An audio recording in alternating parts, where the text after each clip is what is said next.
Welcome to the Occupational Safety Leadership Podcast, episode number 169. And in today's episode, we're going to talk about occupational asthma.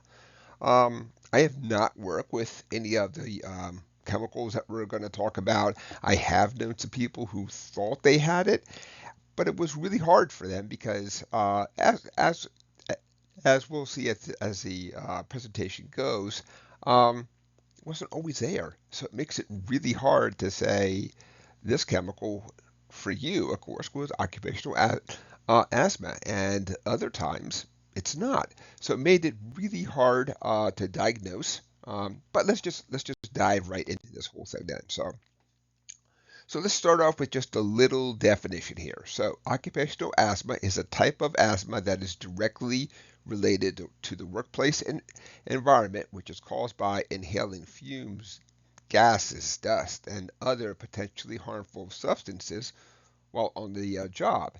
And a lot of times when we look at the SDS sheet, we'll see things like it'll say irritants and allergens, sensitizers, and all that. Um, the hard part about it, of course, is that it's not like it's a one size fits all. When we think about allergens, of course, we think about people who have allergies to animal hair. But it would be really hard out there, like a person has a allergen to a type of chemical out there, and that would make it really hard because is that chemical found in all workplaces? Is it only one? Um, does it have to reach a certain level? So it makes it very hard to go out there.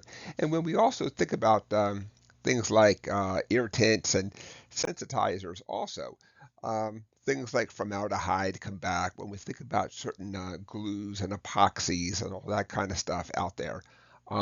It's not a very extensive list out there. It's still being researched to really figure out what's out there. Uh, because it's not that one size fits all.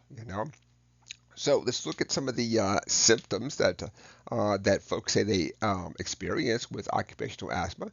So they have coughing, wheezing, shortness of breath, um, a tightness of the chest, and they said that symptoms typically worsen on the work days and, of course, improve on the weekends and holidays. So they have this occupational exposure at work. They finish work, they do their stuff, then go to bed. And of course, as time goes on, things get better. You then go back to work and kind of start to experience it little by little again. And then, of course, there's no exposure at all on weekends and holidays, um, which would help to narrow out what somebody's exposed to. But if it's something really common out there, that might be really hard to go back and do.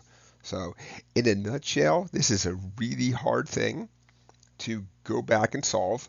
I have known people who had certain allergies to mold out there. So, and with this mold, it would be super awful for them. All the signs and symptoms are right here. Um, but for me, I didn't feel anything. For others, it wasn't there, and that's what made us even think like, well, does this person have mold in the house and all the other kind of just kind of start to kind of go back and go through everything then. So okay, so episode 169 is over. We talked about occupational asthma.